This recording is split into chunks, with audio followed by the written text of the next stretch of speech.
Welcome everybody. Hey, this is Jeff Phillips with Accounting Fly. How you doing? So we are doing a webinar today specifically focused on technology that you're going to need to build a quality book of business, technology you're going to need to run a firm, technology you're going to need to grow your practice. Whether you run a firm, whether you are accountant inside an accounting firm. If you've never experienced an Accounting Fly webinar before, I'm Jeff Phillips. I'm one of the co-founders at Accounting Fly. We are the career center to the accounting profession. We like to think we're good at telling accountants what kind of firms are great places to work, what you might want to avoid in your career, and all things your career. And if our content isn't the very best thing you find on the internet about your career development, call us out on it. Tell us what you'd like to hear, and what would help you improve your career. We mean that. Let's see. We're going to do some Q&A at the end of this. So you have a question panel, and if you don't mind just firing off to say good morning to the question panel so that Blake and I know that you are here, you're listening, you're paying attention, and you're engaged. Tell us where you're chiming in from. And hey guys, welcome. Glad you're here.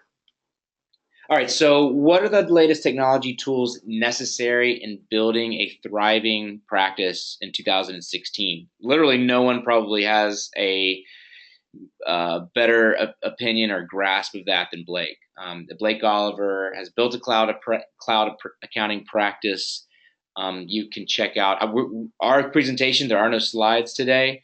Melinda, thanks for asking, but we're just going to look at Blake's website because he has an incredible resource of apps that you can use that you probably, if you don't know, you should get to know them to be a provider.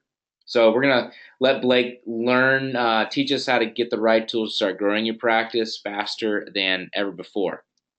There will be questions at the end.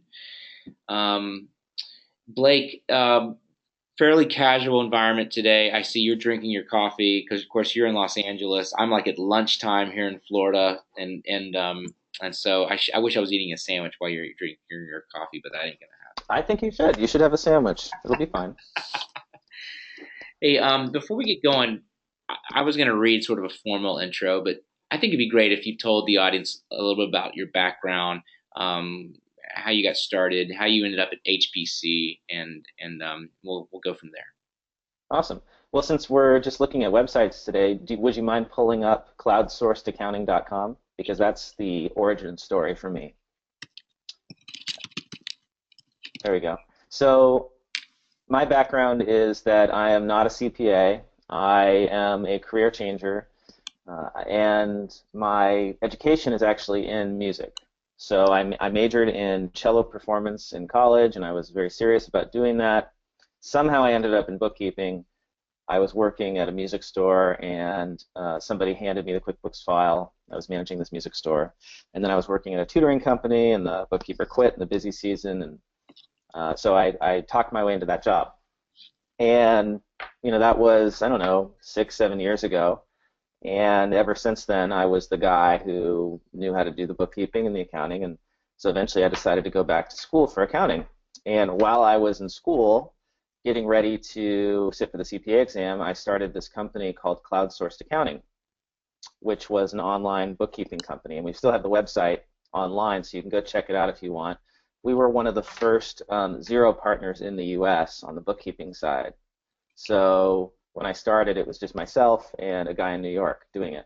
And so it was very unexpected, but we ended up getting a lot of business right away because of that relationship that we had with Xero and because we were one of the few bookkeeping experts.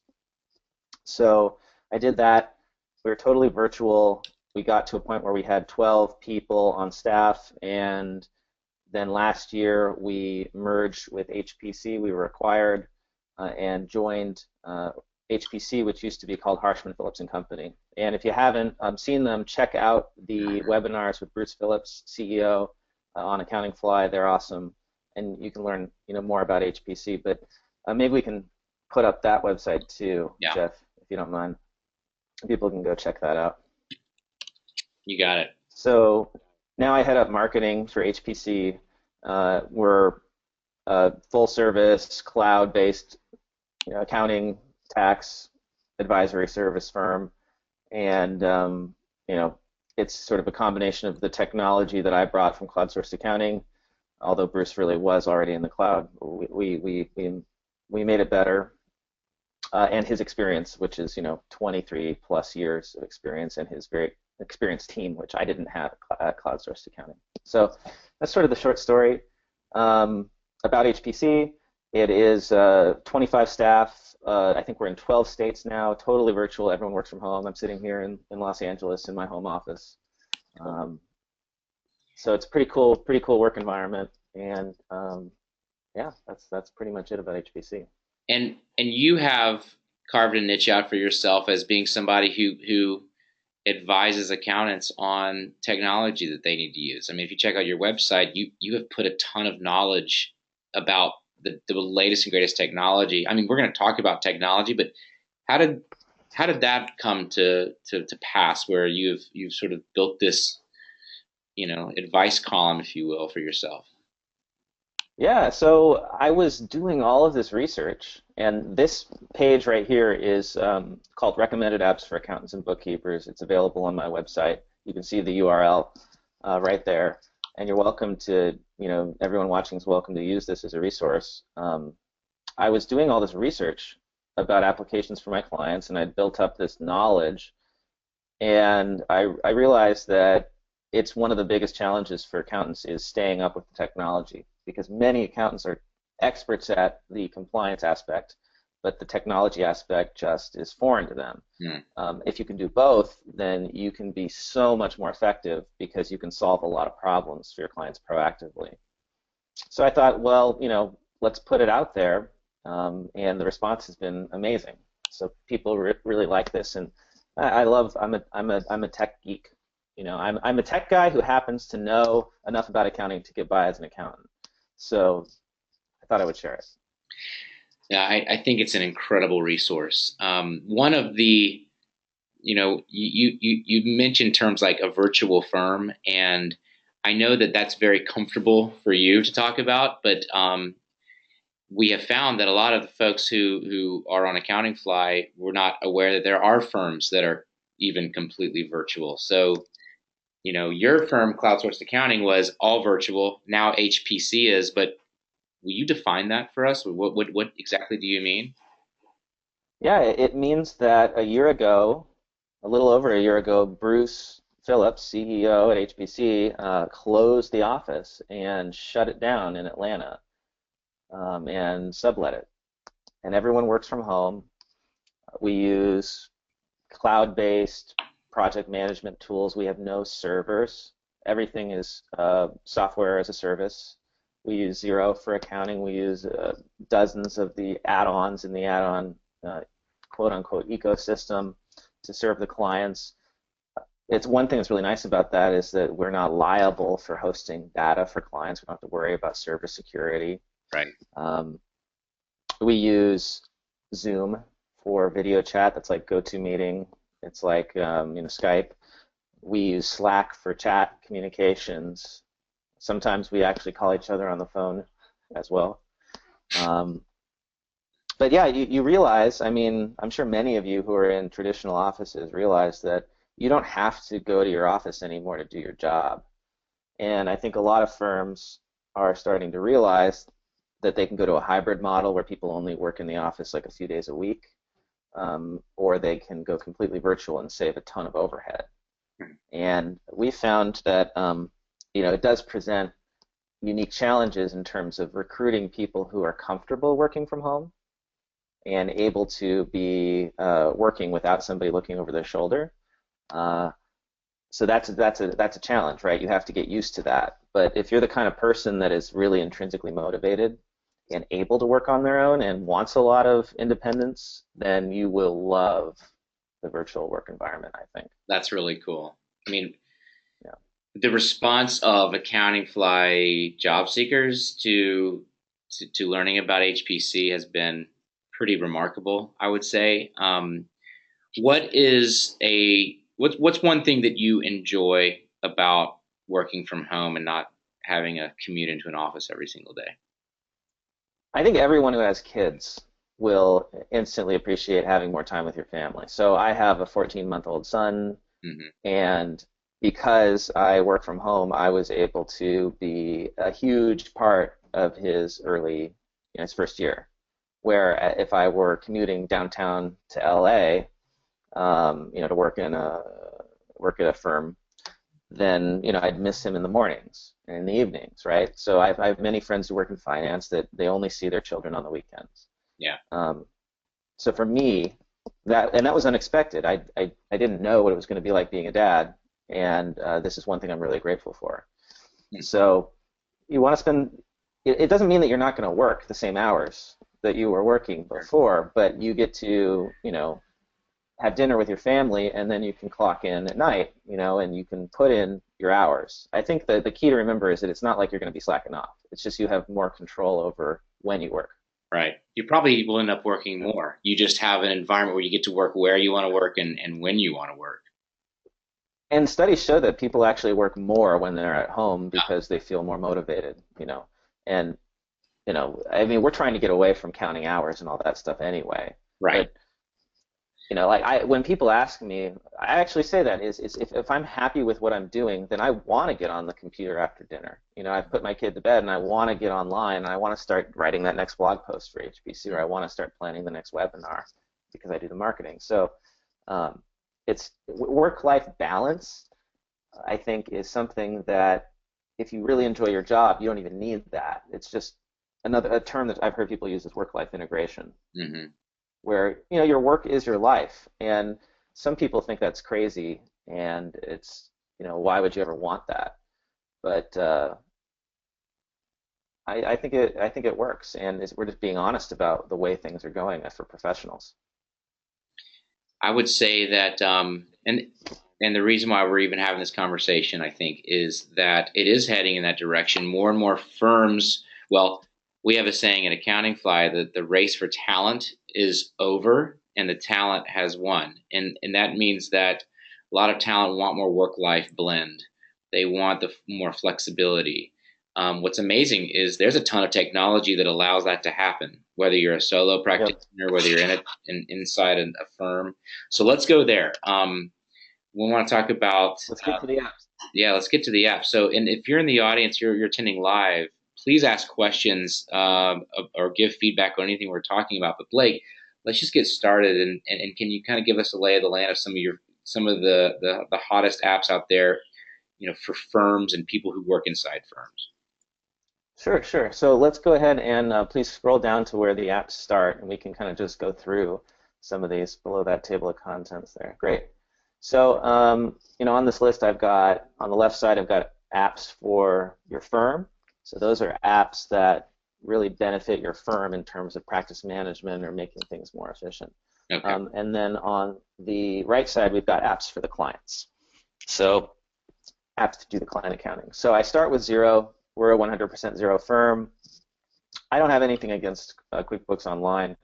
I don't think it's an argument even worth having. It's really just about picking a platform that you like, that works for you and your industries, and sticking with it, because it's really hard to train 25 people on two different ecosystems or two different accounting applications. Not to mention all the Um, clients that you bring on board too.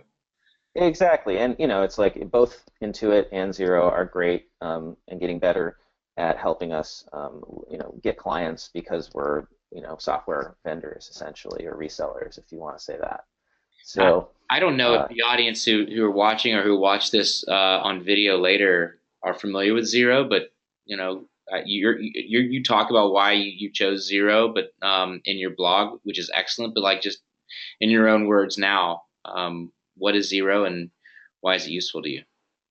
so when I started doing cloud accounting, QuickBooks Online sucked 5 years ago. It was terrible. It wasn't even an option compared to the desktop version. And so Xero really was the only game in town that I thought was acceptable. Now QuickBooks Online has caught up a lot since then.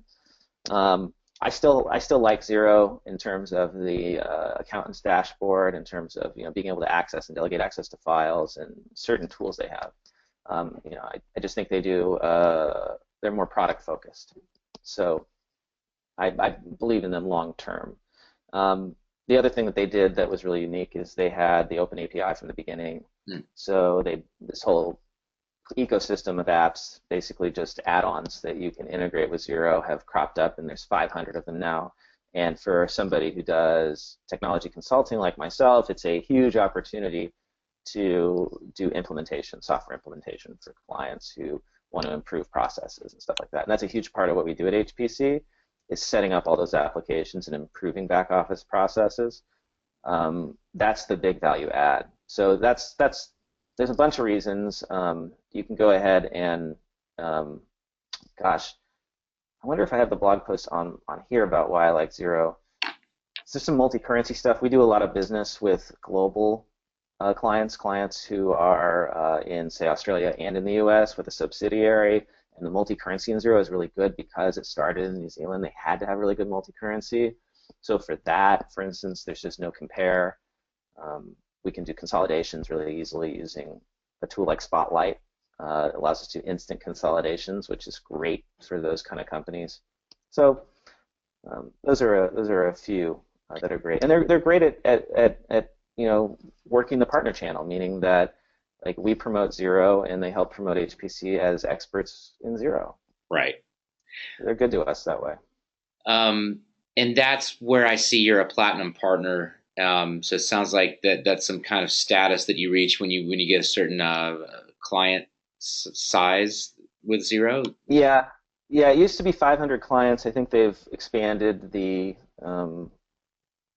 criteria now, so it's really like a mixture of things, like how active you are in the Zero community as an expert and that sort of thing. But yeah, they have this. It's like Intuit's Pro Advisor program. They have partners. Zero has partners. So JC Um, wants to know how many clients you would need before you choose a web-based platform like Zero. as opposed to, say, a hosted desktop platform or something like that, That's my or guess. just using. I, Yeah, I mean, when I got to when I just had a handful of clients, it was no problem, just using desktop when I was freelancing, right, or hosting it somewhere. But like once you get to like a dozen clients, it gets to be so much easier if you just have it all in one place. So, to me, that's a good number. yeah. And consolidate it all in one place, you'll have a lot of efficiency. And especially if you start hiring staff to do the bookkeeping, like you really want it all in one place. You want similar systems. You don't want to be explaining to them, here's how you do a bad check in QuickBooks, here's how you do a bad check in Zero. You want to be able to have just one set of knowledge. Right. Right. But like I don't want to just spend the whole time talking about Zero because like it's awesome. Go check it out. I think that a lot of these other apps too are much more interesting from a practice management perspective. Um, Actually, we've got Accounting Fly listed right there. Okay. So because HPC uses Accounting Fly to recruit, um, we've had a great luck with that. So thank you, Jeff. You bet. Um, So have we. on those Along those lines, we use Upwork for contractor kind of work. So I've had great luck using it for social media, graphic design, small. We have a writer that helps me on Upwork. It handles all the payment. It's fantastic. If you ever used Elance or Odesk, Upwork is the consolidation of those two companies. We use that Brilliant. too, and I would agree. When you need a freelancer, it's a quick, easy way to make that happen. So if you see me writing, I'm actually compiling notes for an article that we're going to write about what you're talking about. So bear with me. But Yeah, what other absolutely. what other apps inside the firm are you talking about today? All right. So let's. Well, we talked about Zero. So I think you've got Bill.com right there. So let's just talk about the three most important apps if you're going to run a cloud practice. Okay. Okay. It's got to be, Zero for me. You can do QuickBooks, but I like Zero. Zero is the accounting general ledger. Then you have Bill.com for the accounts payable and receivable component. Okay, so that is the first app that allowed me to start doing true cloud back office for my clients. I implemented Bill.com for a bunch of clients where I was going to their offices and cutting paper checks. And once I did that, I didn't have to travel anymore. I could, do the same thing, and it was literally half the time. So that is that's what got me to switch to fixed fee pricing because I was charging people hourly before, and now I'm just much more efficient. So Bill.com lets us do the accounts payable and even receivable for the clients, meaning that you can have an approval process, you can code things up online, everything is audit ready. I have a nonprofit client that I use Bill.com for. When they get audited every year, I just give a read-only login to the auditor, and they're just like blown away. The auditor said, we had an auditor that used to come in for this client 3 days at least, right, every year. Yeah. And the guy told me that he was able to do the whole audit in his underwear from home in one day. And I said, no, thank you. Now I have that image stuck in my head. Well, And the client loved it too. The auditor loved it because all of a sudden, he's like 3 times more efficient and gets the same fee pretty much. And the client loved it because she hated the auditor. So they both benefited. how does it work on accounts receivable? Is it an invoicing tool, or is it more like collections, or the Yeah. accounting function of accounts receivable? Oh, you can do both. So for both payables and receivables, you can create invoices. So it acts as your accounts payable or accounts receivable module. And then it has ACH and credit card payments built in, so you can send the invoice to the client and they can pay it using like a pay now link. But the part that's really killer is that you can collect the ACH or credit card information from the client, and you can initiate the payment on the back end, right? Which is something that most platforms don't let you do very easily. So I can take your banking information and I can charge you every month because I've saved it in a PCI compliant portal, which Bill.com is. Wow. And So if you have, it works as a really great recurring payment tool. Um, if you've ever used the integrated credit card processing in QuickBooks, mhm. it's like that in a lot of ways because you can save the credit cards there. Well, you can do that in Bill.com too, but you can also save the ACH information. So I use Bill.com with Cloudsourced Accounting for 2.5 years to do all of my collections. And so I had recurring invoices generate from zero. They pushed into Bill.com, and on the 5th of every month, Bill.com ACH'd all my clients. So I had all the money for the month in my account by like the 8th of the month. That's awesome. And it was Yeah, it which was was great for cash flow. right. So it was set up fairly automatically, I would imagine, so that it's not a whole lot of manual labor to create the collections. Yeah, it's brilliant, and it works great with Intact, QuickBooks, Xero. I mean, they're one of the only payment platforms in town that can do what they do. So very, very powerful, and incredible value for the clients because they hate paying bills.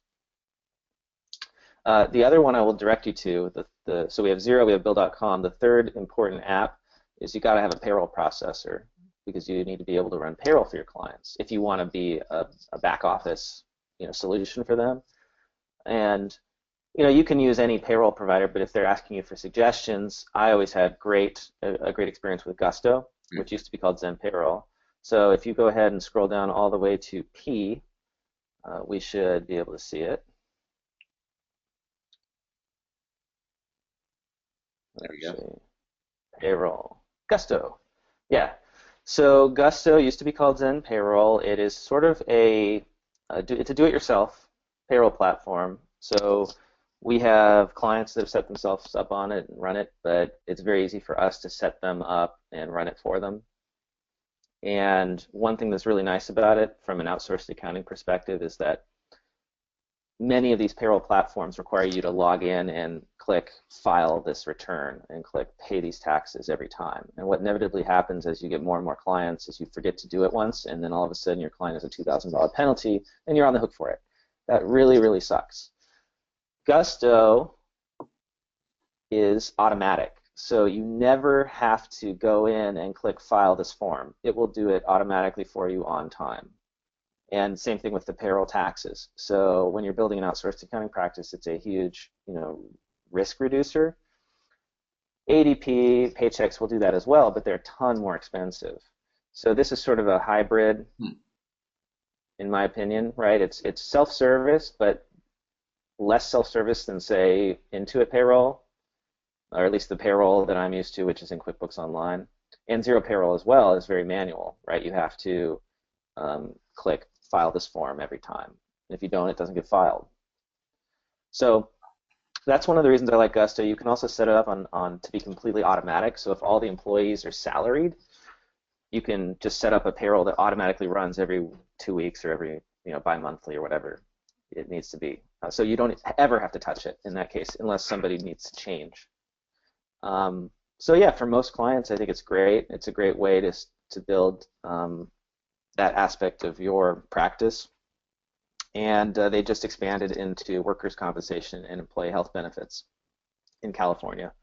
So their grand plan is to do that all over the country. It'll take them time though. They've gotten so much just great reviews, and we admire them as a company. We actually wrote a book with Gusto recently. Really? So they have such a strong culture. It's one of their big focuses is building this great company. And so we wrote a book about how to attract great talent for accounting firms. And Gusto wrote the chapters on building a culture inside a firm, and we wrote the chapters on how to actually, blocking and tackling to get the things you need to do to get applicants right away. Yeah. I think every single payroll company has people who have had a bad experience or something that didn't work out. But Gusto has done a pretty darn good job of resolving any issues we've had, and they are pretty responsive to the accountants, especially because they know that we're an important channel. So I like the fact that they're small enough that they care. Right. And sometimes with like a company like ADP or Paychex, you just feel like you're just nothing to them. So what about a thought came to my mind of you said the three basics if you're going to build a outsourced practice would be Xero, Bill.com, and Gusto. What those do are you your pillars. Those are and what are the sort of the secondary nice to have apps? And I was just curious what you recommend around like expense management, receipt management, things like that.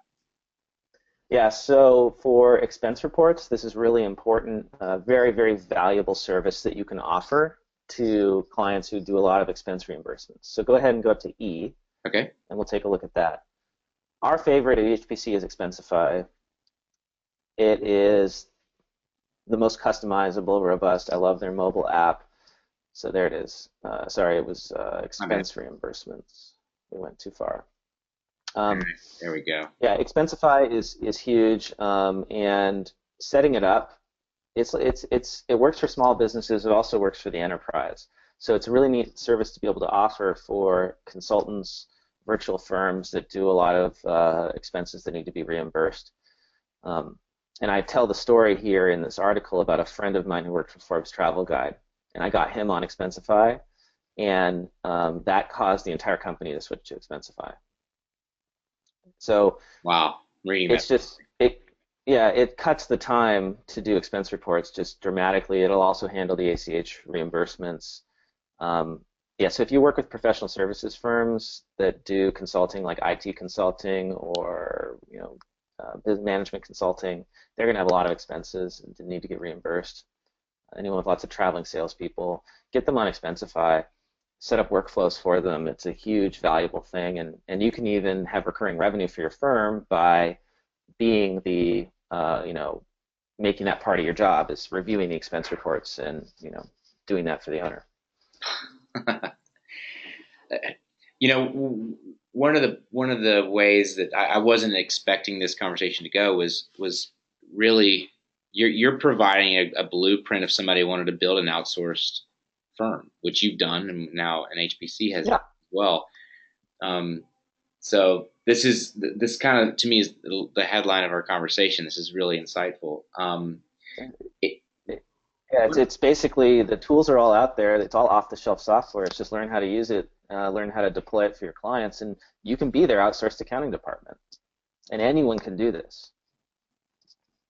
Well, what else do you have? What else would you like to cover? And we have a few more minutes. Is there anything else, any apps that we need to know about inside an outsourced firm besides what we've covered? Yeah, let's talk a little bit about the apps that are for the firm because we've talked about apps for the clients. Okay. Let's go up to the top of the left-hand column, Yeah. HubDoc. There it is, Yeah. document management. So I think this is a big one when you start getting, again, I would say once you have more than a dozen clients, implementing something like HubDoc can save you a ton of time. What it does is you hook up your client bank accounts, and you can have them do it on their end, so you don't have to take their passwords or whatnot. And HubDoc logs in on a daily basis, or whenever you choose to refresh it, and downloads into secure file storage check images and CSV files of transactions and the PDF bank statements and all that for you. So that's actually a huge amount of time on a monthly basis when you have a bunch of clients is logging into their bank account and grabbing those things that you need to do the bookkeeping.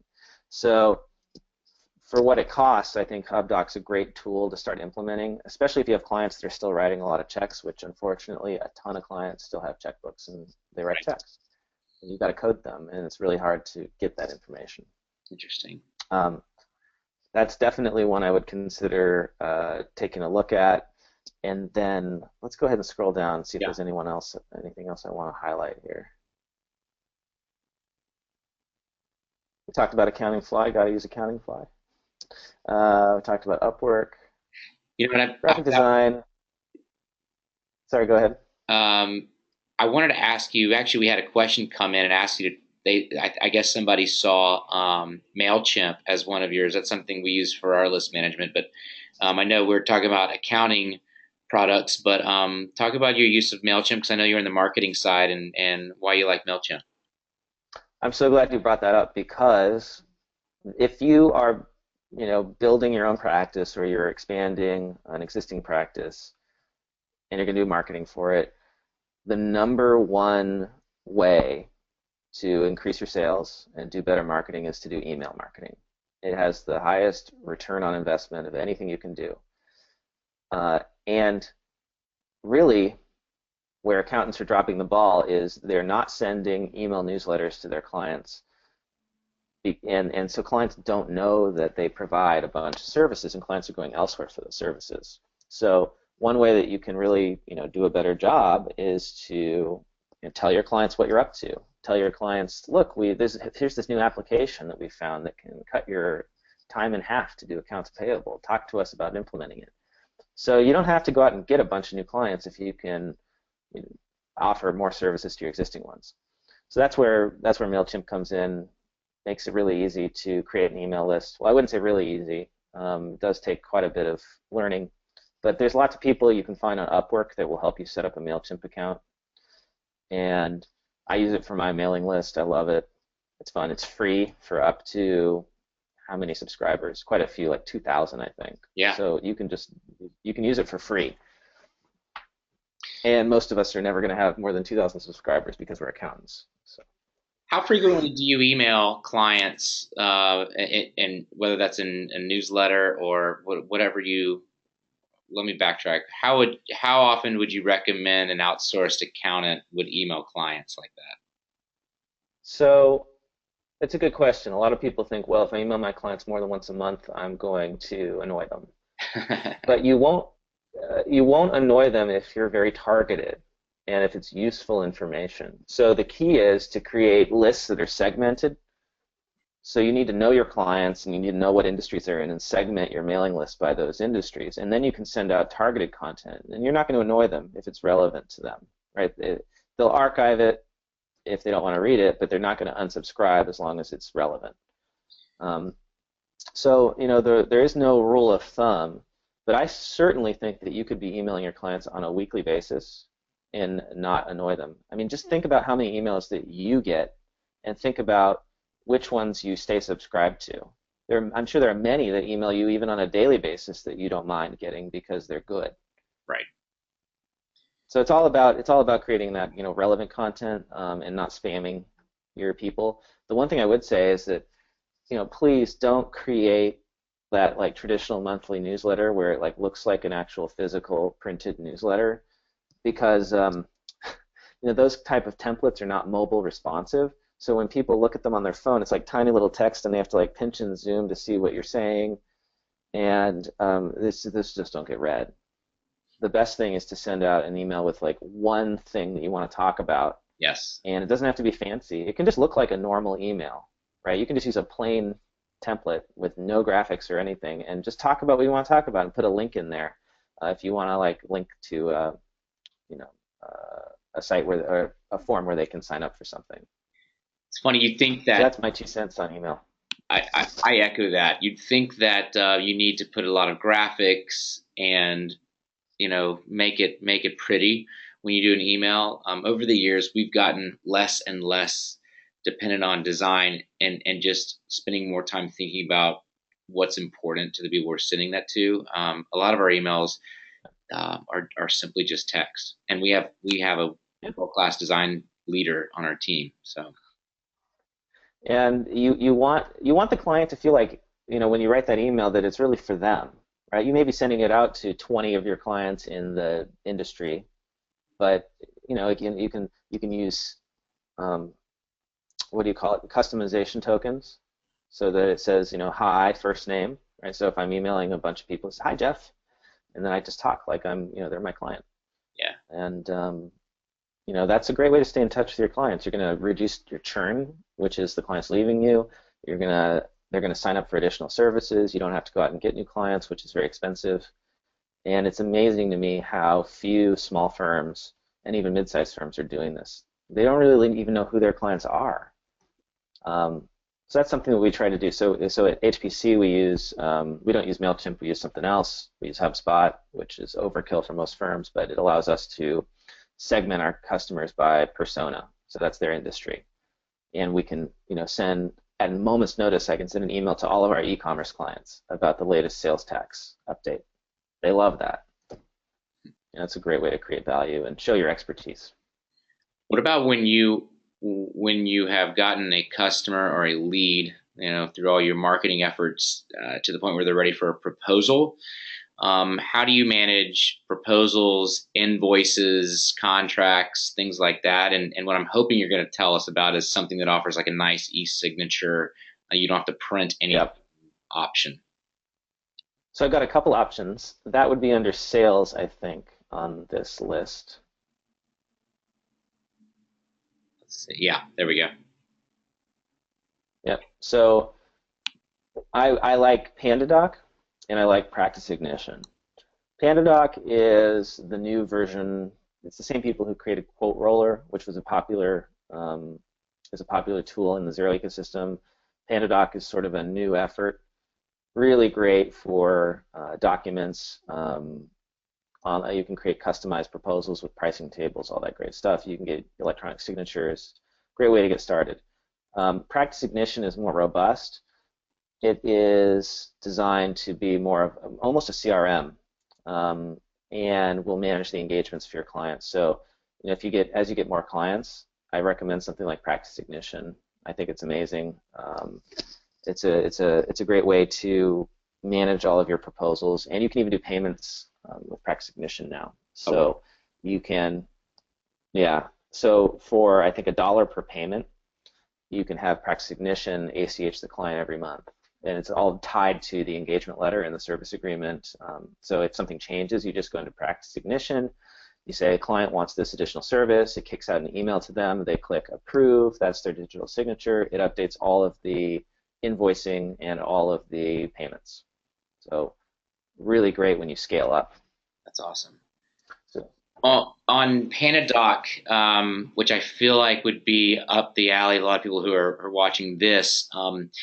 Random question, but when you send a contract to a prospective client, do they have to create an account before they issue an e-signature, or can they just take an action that issues a signature and it returns back to you?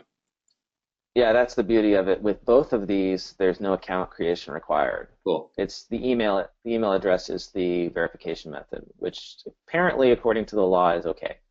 So, and they can even on their phone, they can even like sign with their finger. So it's another level of security in that regard.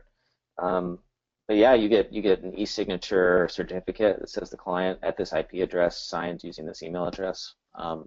And I love systems where clients don't have to log in because clients hate creating usernames and passwords Right. for additional services. You don't want to be doing that to them. So, if I haven't met a single accountant who likes their portal that they use for their firm. Like nobody likes it. No, it doesn't work. You need systems that don't require these authentication methods that are Right. a pain I, in the butt. well, now I've got a sort of a one that is a selfish ask. That's a question for me. Is I see down at the bottom of the screen is reporting, and do you use Spotlight, and can you talk about Spotlight or whatever reporting you guys use? Yeah, yeah. So let's go down to reporting. Uh, so we are a Spotlight. They call their partners super VCFOs. So that means that we have a deal with them where we get unlimited Spotlight for our clients. Cool. So there's multiple products in the Spotlight set of products. There's like 4 different products you can use, and Spotlight Reporting is the main one. There's also Spotlight Dashboard, Spotlight Multi. I think it's a great tool for doing, I mentioned earlier, consolidations. So if you need to consolidate like 0 files, you can actually do up to 25 with the forecasting tool, or you can do up to 500 with the multi-tool. Yeah. So if you do franchises, or you have a lot of business owners that have multiple entities, it could be a great tool for that. You can create huge value for them and differentiate yourself in a big way. And the visual aspect is really important because, I'm an accountant and I don't even like looking at financial statements. Hmm. I much prefer looking at graphs and charts to get a big picture view. And so think about our clients. They have like almost, I mean, they're just lost when it comes to looking at a financial statement. So you give them those graphs on a website that you can send them every month and update, private, site. They don't have to log in to look at it. It's just a unique URL. Huge value for them. That's awesome. Yeah. And you can incorporate non-financial data into it too, which is kind of neat to expand your role as a consultant. So, for instance, you can hook up their Google Analytics to Spotlight, and so you can, track visits with revenue, Wow. if that is a relevant metric. So for e-commerce, that could be really relevant, right?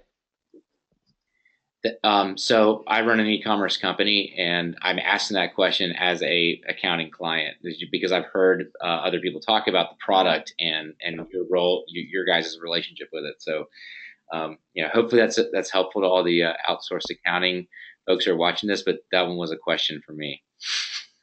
Yeah, and one thing that's really nice, I think, about, and we should address this, the issue when you're working on your own, which this is the challenge I had, is that figuring out how to use all of these different apps is really challenging if it's just you on your own, offering outsourced accounting and bookkeeping. And this is where being part of a bigger team at HPC has really helped me, which is that we have a designated app guru for each of these apps. So we divide up the work of staying on top of what's new because they're all changing.